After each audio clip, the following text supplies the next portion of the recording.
to the Digital Image Dialogue. It's my distinct honor to introduce this co-lecture by Ted Vogel and Brian Harper, both of whom I consider mentors, colleagues, and friends, in that order. No.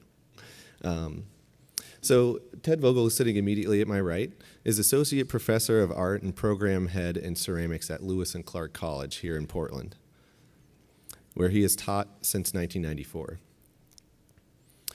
Since receiving his MFA in ceramic sculpture from UC Boulder, Ted has taught numerous workshops and lectured at prestigious art and craft institutions around the country. Vogel has served as the Assistant Director of the Archie Bray Foundation for Ceramic Arts, Gallery and Museum Director at Arvada Center for the Arts in Colorado, and was the 2006 Portland and SECA co-liaison. And I'd really like to thank Ted for all of his support and advice on my journey in planning this conference here. It was really amazing to be able to have somebody in town that could show me the ropes.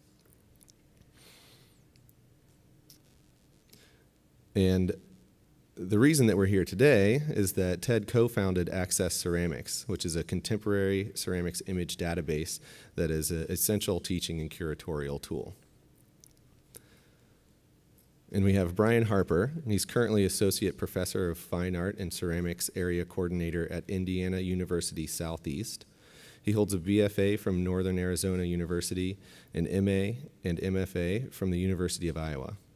His work has been exhibited in over 80 national and international exhibitions, including 7 solo exhibitions. In addition to his studio practice, he is the founder and executive director of Art Access, a growing online network of nearly 500 contemporary artists that serves as a way to keep artists and viewers connected and communicating about ceramic art. And I have the pleasure of serving on the Art Access board with Brian, and am continually amazed at the amount of hard work and genuine dedication that he has for promoting the field and providing opportunities for fellow artists. So please join me in welcoming Ted Vogel and Brian Harper.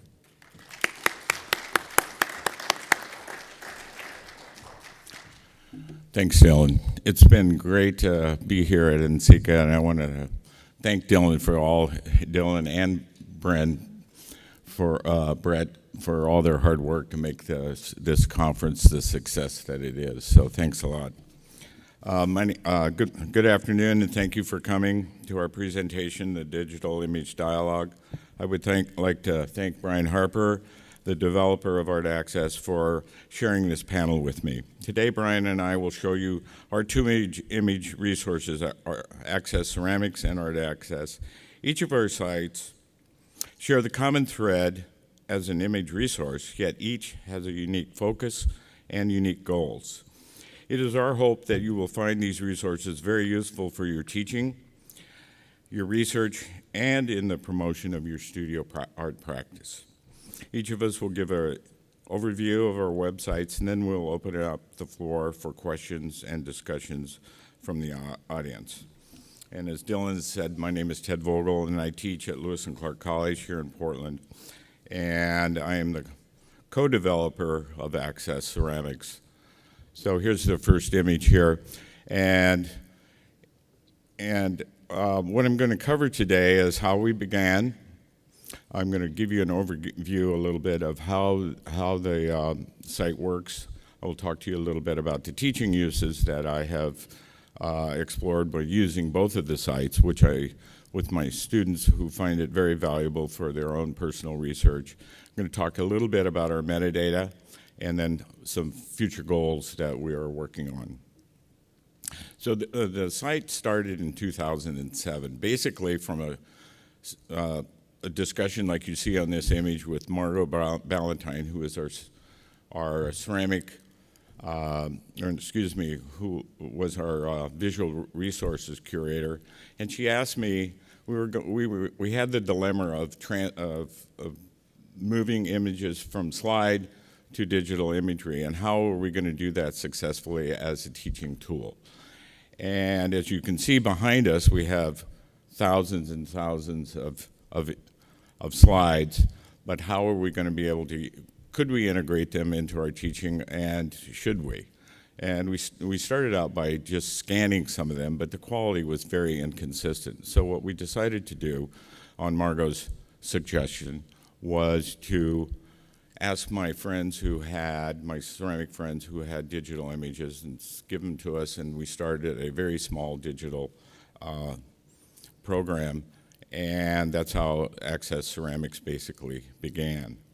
And the goals for the project when we started out were we wanted a peer review image collection. We wanted to have high quality images that could be used for PowerPoint and to show to our classes. We wanted an easily searchable site, and we wanted to include metadata for each of the images. And we also wanted a self-sufficient and automated site. So it became, so it was simple for the administrators to use and simple for the public to use. And we also wanted to have an international focus and a very useful, and use it as a teaching tool for our classes. What we didn't have was a physical space for storing all the images. So we decided to use Flickr as the site for all the images. We had hardly any budget, and we didn't have software or any hardware to do this. So we basically did it very cautiously as we approached this. What we did have was a lot of expertise in the area. We had a staff that was very good with visual resources, and we had a fairly large digital collection at the library, and we had a lot of collaboration opportunities. So this is our homepage, our current homepage, and you see an image there, and that image will rotate. If you leave the page open, it'll rotate every few seconds with another image, and it tells you who the most current who the most current artist is that has submitted slides. And at the top of the site, you can sort of see how you can go to different categories. Sorry about that. And here's the artist. You can browse it by artist, and each artist has an image of one of their pieces that's in the site, so you can go either alphabetically or you can actually go to the list and you can see the individual artists. And right now it looks like there's about 6,000 images up there from the various artists that we have. And we'll have almost 500 artists on this growing collection right now.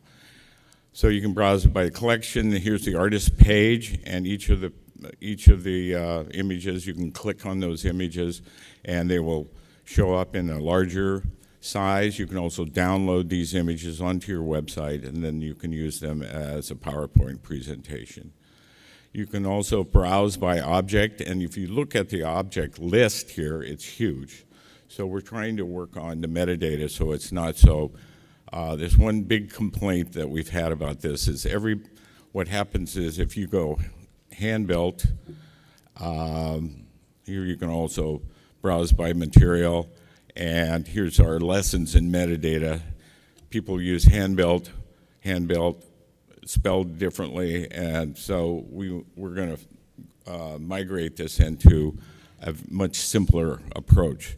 In the past, whatever you put on your metadata for your pieces got migrated into everything, and so it became very difficult to simplify the search. So we're working on that. It's a peer-reviewed site, and I'll talk to you about who does the peer review. We have high-quality images. There's no limit on the number of images that we have, and what we like to do is, if you want to leave a large number of images, you can use it as an archive for others to look at. And this, there's no cost to the artist or to the viewer, and we have a link to the artist's website. This is Eva Kwong's artist page, and one of the things that I liked about the images that she put up is she has very early images to current images, so you can kind of see a nice development of her work over the years. One of the things that that we're very proud of with this project is we got a National Endowment for the Arts grant to help support this, and we also received a grant from the National Institute for Technology and Liberal Education, which helped us do some surveys and also helped us set up a board of directors and that type of thing. Our curatorial team, many of you will know these people. Richard Burkett, who is a very early pioneer of digital ceramic work. He developed the ceramics web. He's done hyperglaze. He's a co-author with Glenn Nelson on the Potter's Handbook, and he also plays bluegrass. So he's a diverse guy. He also spends a lot of time down in South America working with indigenous potters. Ayumi Hori, who's a potter in Portland, Maine, has a huge online voice and sells quite a bit of her work on her website. The other two are Thomas Orr, who lives here in Portland, and he is a former professor at the Oregon College of Arts and Crafts and now has a project called the S Street Emerging Artists Project. And many of you may have seen the shows that are over at his place. And then we have Julia Galloway, who just recently became on the curatorial board, and she's of Montana. She teaches at the University of Montana, does great workshops, and her real interest in being on the board is to help us with what we were calling heritage artists. And this is our in-house team, and I'll talk about what the heritage artists are in a little bit. This is our in-house team. We're based out of Lewis and Clark College here in Portland, and Mark Dahl is our executive director of the Watsik Library, and his voice was very important to making this project go forward. Jerry McWilliams is our technical guy, and he's basically built the site. He's down at the site at our booth today, so if you have questions, technical stuff that I can't answer, he will certainly help you with that. Erica Jensen is our visual resources librarian, and then myself, I'm the co-founder and the curator of the project. We're working with other institutions to get images, and Amoka is one, NCCA, and also the Archie Bray Foundation, and we have several other institutions that we are going to be working with to get images onto our site.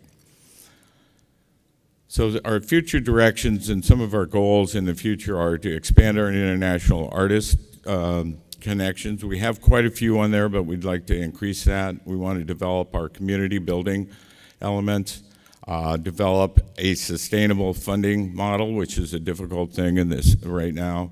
Want to strengthen our logistics for recruiting artists and the way we promote the project, and simplify submissions. Sometimes people find it difficult to go online and to figure out how to submit their projects. And we want to build a historical component which we're calling right now, heritage artists. And these are the artists that are kind of pioneers in contemporary clay, and many of them who have been very important in my life and other people's life. Some of the younger artists are not familiar with them, and we want to keep that energy going. And Frances Senska is someone who we have a piece of hers from the Archie Bray Foundation, and of course she was the teacher for Rudy Audio and Peter Volkos at Montana State College, which is now Montana State University. Ken Ferguson, who taught for many years at Kansas City Art Institute, and was also the director at the Archie Bray. And Nan and Jim McKinnell, who were at the Bray. They taught for years at the University of Iowa, and they also taught in Colorado and had studios in Colorado. And one of the things that they're noted for, Jim was quite a ceramics technician and a ceramic engineer, and they also started basically building loose brick kilns. Everybody else was mortaring all the bricks together, and they said, why do that? And so they came up with that. So if you have any questions or contact, you can talk to me or Jerry McWilliams. And I just wanted to thank you so much for giving me the time, and welcome Brian Harper.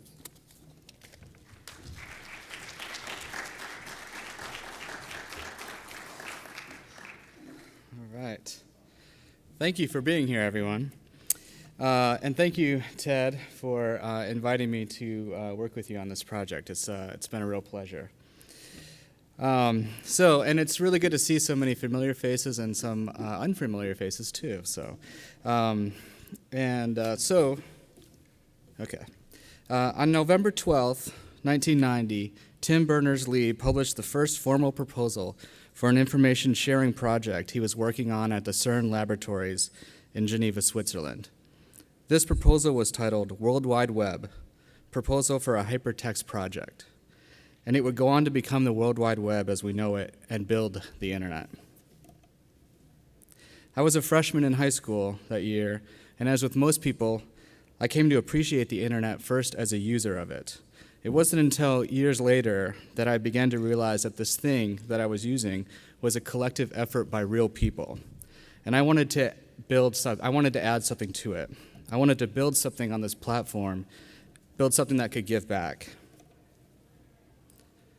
In 2002, I bought this 1,208-page book on hypertext markup language, or HTML, and as you can imagine, it was a real page-turner.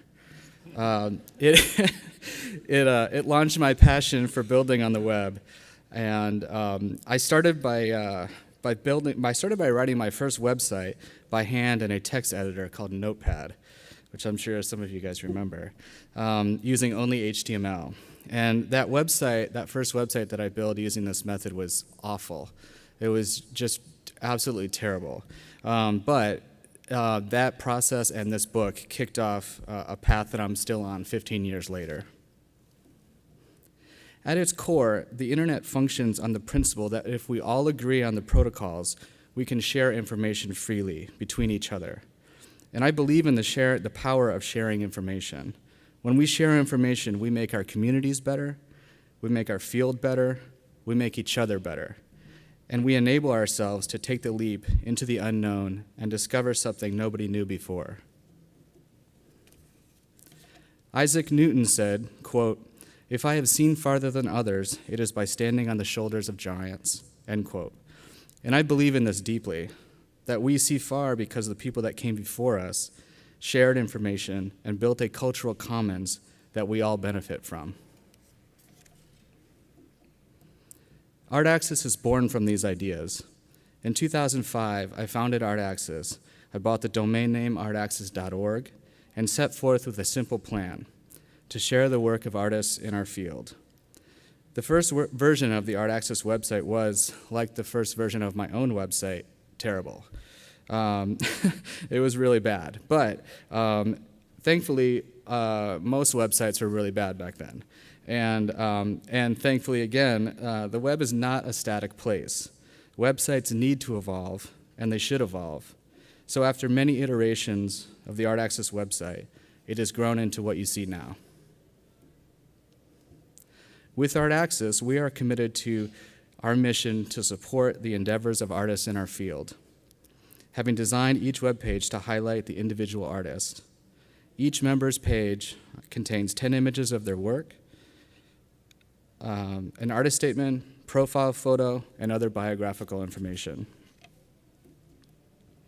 We strive to facilitate a direct connection between the viewer and the artist. Therefore, we offer a direct link from their ArtAxis page to their own personal website to further encourage dialogue. While there are many thousands of images on our website, we ultimately want to be a conduit for the viewer to build a long-term relationship with the artist. Images of the artist's works are available for non-commercial educational purposes on our website, and our website is used heavily in schools and art centers. Works by each of our members can be dragged and dropped directly into PowerPoints, and the artist statements and bios are posted on their respective ArtAxis pages for a viewer to research. Admission to the site is peer-reviewed. All artists are welcome to apply from any part of the world and with any educational background. In during prospective applications, We use a blind jury process for peer review. Prospective candidates are juried by 7 randomly selected Art Access members, giving everyone on the site an opportunity to shape the future of this growing network of artists. Each jury is selected at random from hundreds of jurors. It rotates between members and is completely anonymous. There is no contact between the jury and the candidate. A majority vote is required, and all members are encouraged to take part in the jury process. 7 jurors allows each member more opportunity to have a voice and creates a more broad and diversified representation of the types of artwork the Art Access community represents. Since our jurors represent a range of backgrounds, our jury process upends the traditional hierarchy of jurying in the field. Everyone on the site, no matter your status or notoriety in the field, gets a voice. This democratic approach is embedded in our principles and is critical to our mission. artaccess.org serves as an effective resource for students and educators. Students can browse our members or search by category to discover new artists or approaches. Educators can use the site to introduce the many themes, techniques, and approaches in contemporary ceramics. Additional resources include access to over 750 artist statements, bios, and CVs. We see our website as a direct conduit between viewer and artist, exposing artists to the thousands of viewers from around the world each day. That exposure often leads to opportunities for artists, including exhibitions, workshops, artist lectures, and other professional opportunities. Beyond the website, Art Access uses several social networking platforms to further promote the artists in a viral dissemination of their artistic endeavors. Art Access has been independent and ad-free since its founding in 2005, even as our costs have increased significantly over the years. As the site has grown into a global resource, we have had to increase our server capacity, file storage, security, and other web-related costs. For example, our website is delivered internationally via a content delivery network.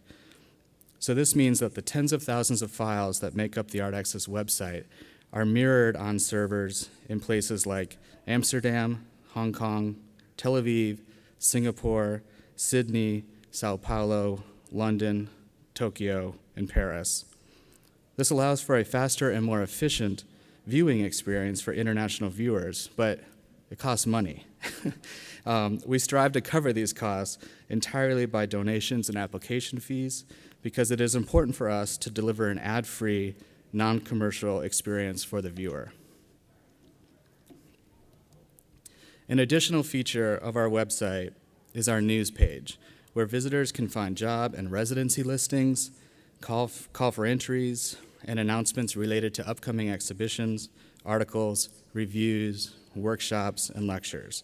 News stories from your school or arts organization can be uploaded at artaccess.org/submit news. As the website grew, I began to see it could be more than a website. I saw it could be a larger force in the support of artists, and in 2012 and 2013, I formed it into Art Access Organization Incorporated, a federally recognized 501c3 nonprofit art organization that is 100% membership and volunteer-driven. During that process, the Art Access Board of Directors was formed to realize the full potential of the organization, and we fine-tuned the organization's mission to promote the professional pursuits of artists. The board members are critical to the functioning of the organization, and we do nearly everything collaboratively. For me personally, it is truly my favorite part of working on Art Access. They are a talented and engaged board, and it is truly an honor to work with them. Our website draws thousands of visitors from around the world each day. As one of the largest sources of peer-reviewed content in ceramics online, we are determined to expand the range of voices on the site. To reach this goal, we have brought on Anthony Stelaccio as our international coordinator. Anthony is working with ceramic artists from around the world to bring their work and their voices to the Art Access organization. Right now, in fact, he is in Lithuania working with artists in the Baltic states and encouraging them to get involved. In addition to our online efforts, Art Access is committed to creating tangible opportunities for artists.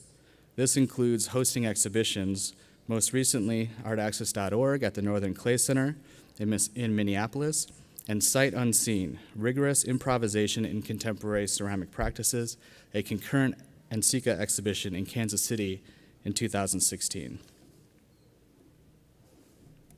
The Northern Clay Center exhibition was organized by Art Access board member Samuel Johnson, who's sitting right over here to my left. It was a hybrid physical and digital exhibition that explored how the internet's decentralized and anti-authoritarian ethos impacts the collection and dissemination of ceramic artwork. Immersed in the physical works in the gallery, visitors were encouraged to also participate by viewing and interacting with artworks created by Art Access members, which were displayed on touchscreens in the gallery. Viewers chose to leave an image on the screen to be included virtually in the exhibition. By making their selection, viewers challenged the traditional power balance between curator and viewer. This exhibition highlighted the dynamic contrast between new forms of dissemination and established forms.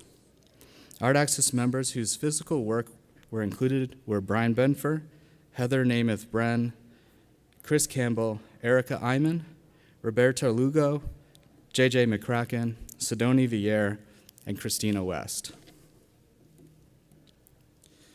Art Access has formed numerous partnerships with arts organizations such as NCECA, Studio Potter, Watershed Center for the Ceramic Arts, and Haystack Mountain School of Crafts.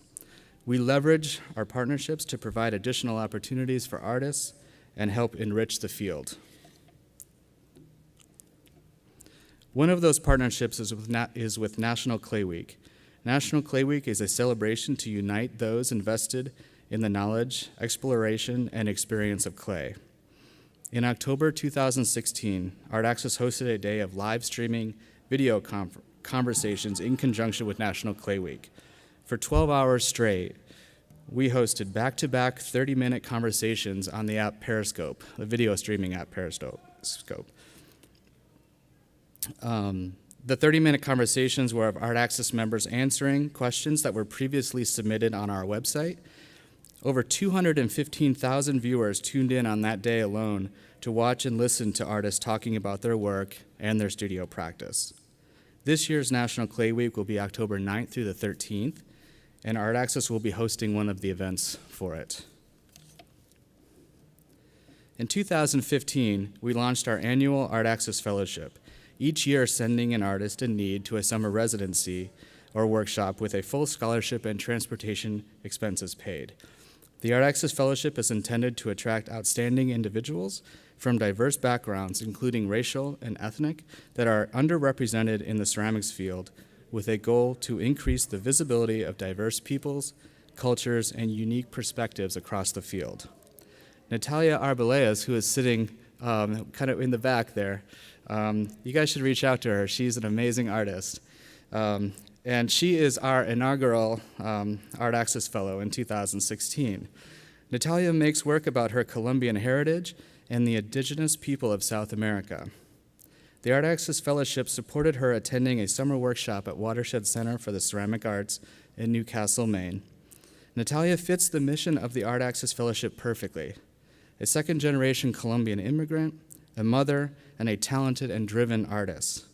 She is now the Barbara Rittenberg Memorial Fellow at the Clay Art Center in Port Chester, New York, and is making amazing work, by the way, so check her out.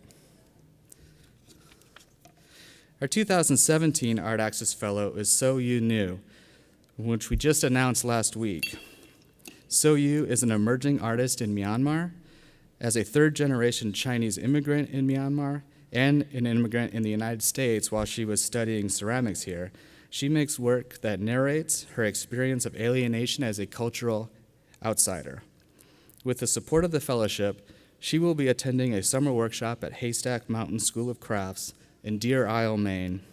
She will be making work at Haystack that she will bring back to Myanmar for an exhibition in Yangon, her hometown in Myanmar.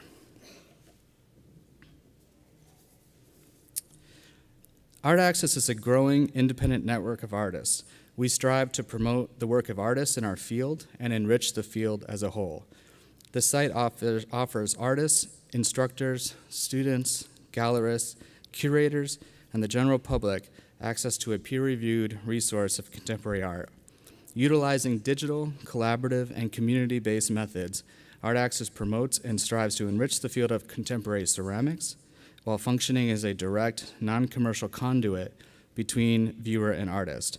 From its initial group of 10 artists, the Art Access Network has grown to engage hundreds of artists, facilitating meaningful and innovative relationships within an international community. Please take a moment and visit us at our table in the resource hall. We're at table number 13, and after this talk, I believe you'll have just a couple hours to do that. So if you're interested in taking a look at the table, there's Art Access members down there. You could take a look at that, meet them. And this image is on our trifold, this year's trifold poster, which there's copies in the back on that table. And if they're all gone from here, there's more copies at the table that we have in the resource hall. So it's table number 13. And thank you so much for being here. We're going to open it up for questions now. And if you would please line up at the microphone to ask the question, because the acoustics, if you're not mic'd, are challenging in here. So thank you so much.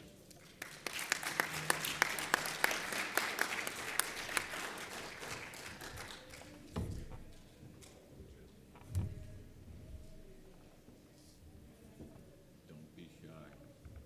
Not everybody at once. How do you turn this on? Oh, I think it's on. okay. You must have answered all their questions, Brian.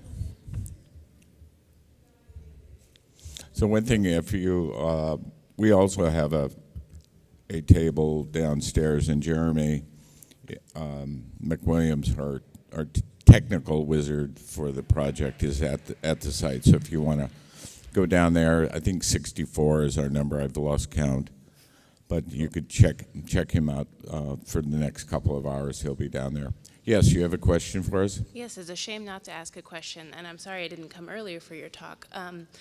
With online database of images and accessibility, I was wondering, with the advent of 3D printers, if that might be a direction that you might have for some school resources to be able to print 3D models on those particular classrooms and have maybe branch as a special project. Have you considered that? We not directly like that. Can you hear me? Is this on? Okay.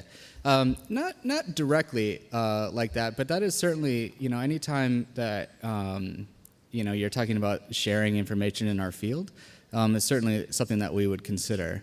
I think, it would, that's an interesting idea, because it's sort of like a Thingiverse. There's a website called Thingiverse that shares 3D models of objects. It would be interesting to approach that idea with a particularly ceramic, mentality. So that's an interesting idea, though.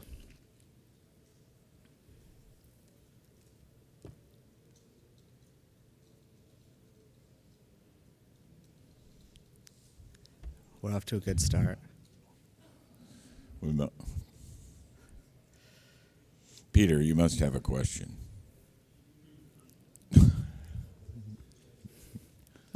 Put you on the spot.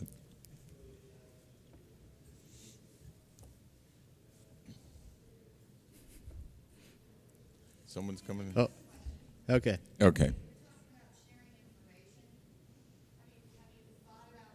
Database for glaze. I know they're out there, but could that be a possibility too? Okay. Could you ask that again at the mic? Sorry. A glaze information resource too. You're talking about sharing information, and maybe you did cover that, but I didn't see it, so I'm asking. Yeah. So the question was about supplying glaze, like a database for glazes and glaze technology and recipes and things like that. There is a great resource that is being built collaboratively by a lot of people called Glazy. And I think it's glazy.org, I think, if I'm not mistaken, yeah. And we are using it in our classes at Indiana University Southeast, and it is really an amazing tool. They, Derek Au, I don't know if I'm pronouncing the last name right, but he has built quite an amazing resource there. The really beautiful thing about it is that it's designed to be built collaboratively by a lot of different people, and it's free and open source. And so there are other, there is a Glaze database that I think Ceramics Monthly is building. That's a subscription base, and on a personal level, I'm more drawn to the efforts of the community for the sake of the benefit of the community than building a database that other people don't have to subscribe to. So I would check out glazy.org. To be honest, I can't imagine incorporating it into Art Access because it's so well done by Glazy. Right. And one of the things that we do on our site is we will, when we find websites that we find are useful for the ceramics community, then we will link our website to that.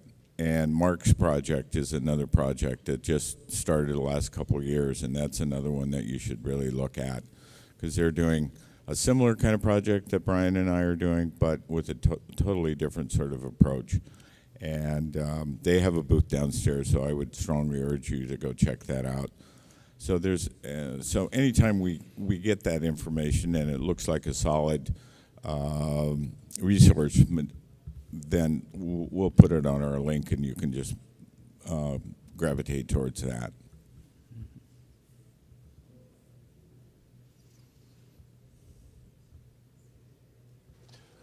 So if you had a number of images on the site, and I'm talking specifically here to Ted, is it possible to remove some of the images, or are you limited to the amount, to the number you can put on, or how does that work?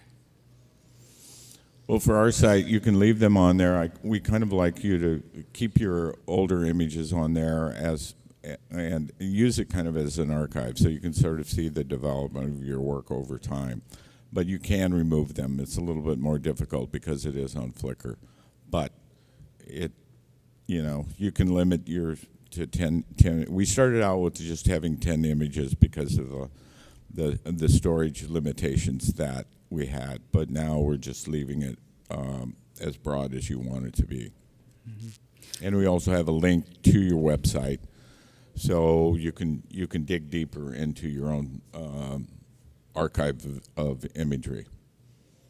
Yeah, I think with Art Access, our goal is to really kind of be that conduit so that the images are sort of a teaser, to get to the person's website. Originally, like many years in the early 2000s, there weren't a lot of resources out there online. And the ceramic work that you could find online was all on, most of it was on commercial galleries. And in a commercial gallery, for obvious reasons, they are not interested in sharing the contact information for those artists. And so that was kind of the original sort of impetus behind building a resource that would allow people to see the work of the artists that are working in the field, but then also get to them and contact them and engage in dialogue with that artist. So occasionally we get questions about why we don't put prices on, that type of thing, and we're really not interested in using it as a site for selling the work but we will certainly let you through your website. The public can contact you, and then if you want to engage in sales or getting work for exhibitions. We've had a lot of curators use this site to either write articles about artists or to actually curate them into exhibitions. So using that as a way to engage the artists. And we have also sold, artists have, or collectors have gone to the site and then contacted the artists and have purchased work in that way. Mm-hmm. So that's how we have sort of explored that sales approach, mm-hmm. or lack of sales approach. Natalia, did you have a question? I I just wanted any advice for people looking to start a collective or a group. Like, where did you start hosting your images? And more, not so much for images, but like kind of advertising to, we're looking to collect some Latin artists so we can find each other, because that's like the most important of starting a dialogue. So where is a good place to start to advertise to certain communities? Or Oh, that's a good question. So I think that the one thing I would say is that to have patience with the speed at which things grow. Everyone will think that things will just explode online, and that was not really my experience with Art Access. It was kind of a slow process of like slowly building up name recognition and word of mouth and things like that. I think it's easy to start something like that, and it's much harder to keep it going. So I would make sure that you have something in place between the people that are working on it to make sure that you guys have the ability to continue to work together for years to come. So you might write some like with Art Access, we have bylaws. It was definitely a function of founding the 501c3, but it is definitely like kind of an organizational kind of document for us to make sure that we have the structure to navigate challenges as they arise. I would start small and don't worry if it's not growing to the size that you want right away, because at least in my experience, took quite a long time. But in a way, I think it's almost it can be better to grow slowly, because then you can allow the thing to take on a more organic form and work out some of the kinks beforehand. And then the last thing I'll say about that is that I would reach out, to other organizations that might be interested in helping you with this project, like Art Access would be one. And maybe there's ways that we can facilitate, that project too, or give it a boost or something. And kind of one thing that we're really interested in doing with Art Access members is using the site and the organization as a whole as a platform, for building new opportunities for artists. And so something like that would fit really well within our mission. And yeah. And sorry I pointed you out in the middle of everybody here. Yeah, for us, the time it took us to kind of build it from like approximately 7 artists is who I invited initially, and then went to NCCA and started talking to people, and some of them still hadn't even embraced digital imagery yet. So it was hard for many people to kind of think about this as a tool that could be useful. And now, and I didn't talk about teaching with this in my presentation, but now I use this my site and Brian's site with my students, and I tell them to go to whichever site they want and find an artist that they sort of really like or they don't like, and to create presentations around that. And it's a wonderful resource for them. Mm-hmm. And one of the things that we have found is some of the more established artists who have captured their images using slide format, some of them don't have digital images for their work. So some of the images that we're putting online for some of the so-called heritage artists, we are digitizing a lot of those images to create a website for them. I just got an okay from the Paul Soldner estate that we're going to be putting a large number of his images on our site. And we're going to add other images on there of black and white photographs of them maybe working in the studio. So it's a little broader brush than just the images of their work. And we'd like to have a nice development of their work from early work to more current work. Mm-hmm. Yeah, I just thought of another answer to Natalia's question here about the how to build new communities. And one of the things I would say is that at least at the beginning, it would be good to just pool some resources among the handful of people that you have that you're already thinking about, and that can help just pay the server costs, and so you don't have to worry about a funding model at the very beginning. That might help just sort of alleviate some of the problems. I know for me, web design and web building on the internet is sort of my secret passion. Maybe not so secret, but it's sort of my other thing that I like to do, and I feel it's really empowering. Even today, after so many years of working on websites, even when I post a new page or post new content, it's very freeing. Nobody's telling me I can't do that. Nobody is saying, well, you have to do it this way and this way. And so I think you'll find it empowering. I certainly do, and that's one of the passions that I have with it. And I think that's one of the things that kind of pushes me to learn new things. In terms of web design, and I've done all the web work with ArtAxis. We're in contract now with a web designer that's helping us to build some back-end functionality into the site. That's just really techie stuff that I don't. With the other full-time jobs I have, it's hard to find time to do that. But anyway, yeah, that was another thought. Yeah. About I guess social networks, mainly about Facebook, really. Facebook, there's a large amount of the clay community on it, and I guess I'm wondering if you have figured out strategies to bring people from Facebook actually onto your site. Because I find, Facebook, people will use it and they'll look at the feed and they'll stay within Facebook. Is that a problem that you have seen yourself, and are there strategies that you've used to bring people off the social networks actually in using your site? Mm-hmm. Yeah, I mean, that's a great question. Thank you. That the thing that I've found, at least with ArtAxis, is that the social media for us is a pretty integral part of how we get new content out on the site. We have realized over the years that you can't assume that people are going to your site every day to see new content, right? So for us, Facebook is a huge way that traffic is driven to the site. There are many days where upwards of a quarter to 30% of our traffic is coming from Facebook.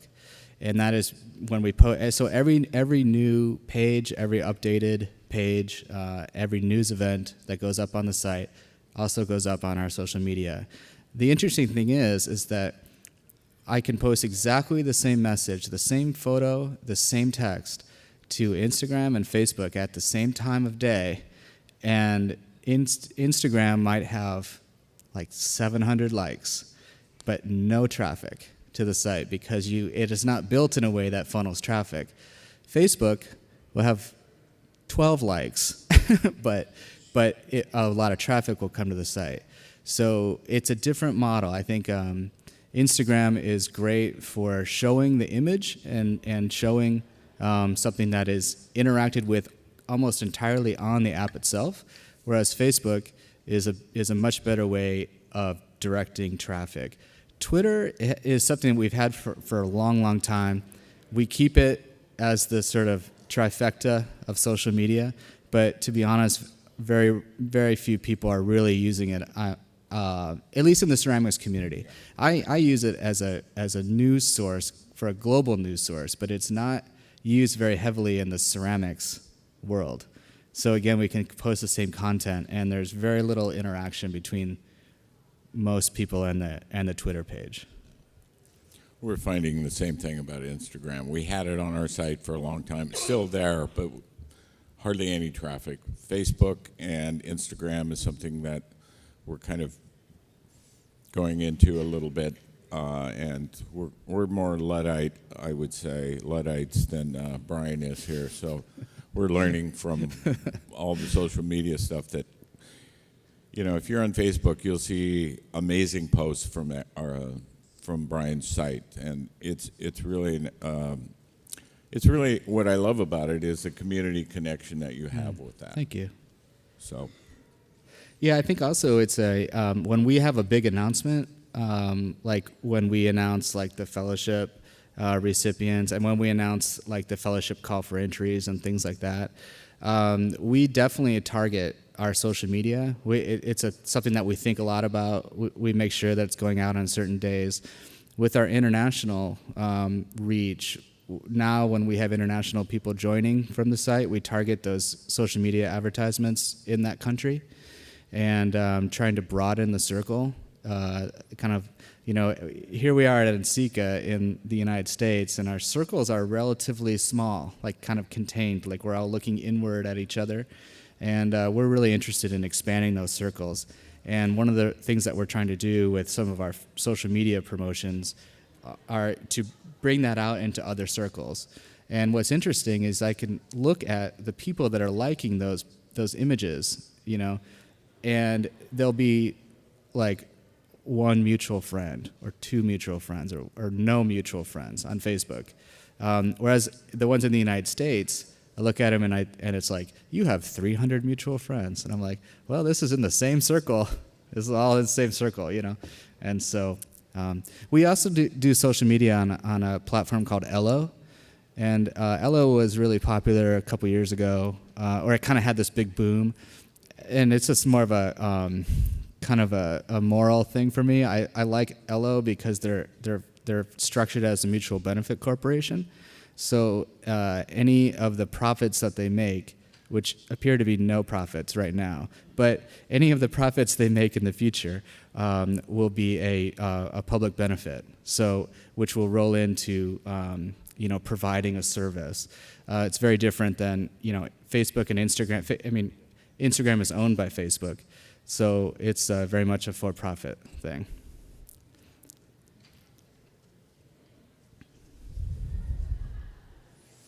any other thoughts, questions?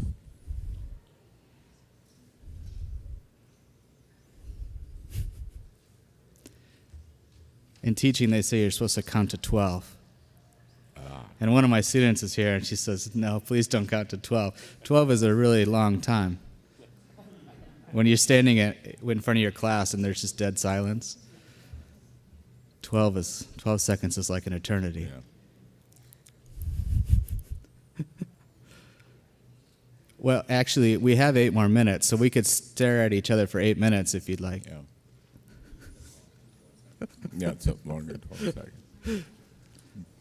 But if you do have questions and you want to talk to us individually, we'll be down at our booths, or you can talk to us out in the hall afterwards. Mm-hmm. I really appreciate all of you coming and sharing our sites with you. And thank you, Brian, for sharing your fabulous website with us. Thank you. And thank you to Ted for really being the driver behind putting this together and making this a reality. So you have a few more hours to get down to both of our tables down in the resource hall, and that Art Access trifold that has that image on it is on that table back there. So I'd love to not take them home, so if you'd like to have one, that would be great. Yeah, and Thank you. Yeah, and if you want to sign up, you can do both sites. There are artists on my site that are also on Brian's site, and the more the merrier. Yep. So thank you so much for coming. Oh, you have a question? We got another one. Actually. What's that? The future, plan-wise, do you have ideas to grow, different tools for the site that you're thinking about? Yeah, definitely. You want to go first, Ed? Or?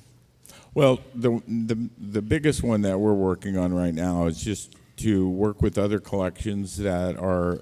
There's a lot of museums and who have digital collections, but the only way to see them is to go to their site, and quite often you have to be a member or you need to log on, and some of those institutions are very willing to let us use those as a resource to get them out to the public so they're more accessible. So that's the one thing that we are continuing to work with a number of these institutions. and also to develop more resources for these heritage artists, artists that were kind of the pioneers in contemporary clay, the people that we looked up to, some of the people that we studied with, that maybe don't have digital images available or have very limited access on the internet. And so we can share those with our students so we can kind of see the road that led to where we're at today. So that's a big goal for me, as well as to engage more of the contemporary artists onto the site. Yeah, I think for us, we're spending a lot of time envisioning and brainstorming ways to other ways that we can help and support artists. Within our field and potentially outside of the field too. So we're thinking kind of broadly about like what it means to be an art organization and how can we pool the resources of the members to do innovative projects and that might communicate some of the important things that people are doing in the field. And then certainly there's the kind of international side of things. So we're expanding internationally and trying to bring in more artists from the global community. One of the things that we see with Art Access is and I'm imagining it's the same with Ted's site, that the traffic on the website is rising, is sort of peaking in lockstep with the academic calendar in the United States. And so, which is a really cool thing to see that. And, so like it's kind of peaks right in the middle of each semester and goes down a little bit in the summer and it goes down a little bit in the holidays, during the holidays.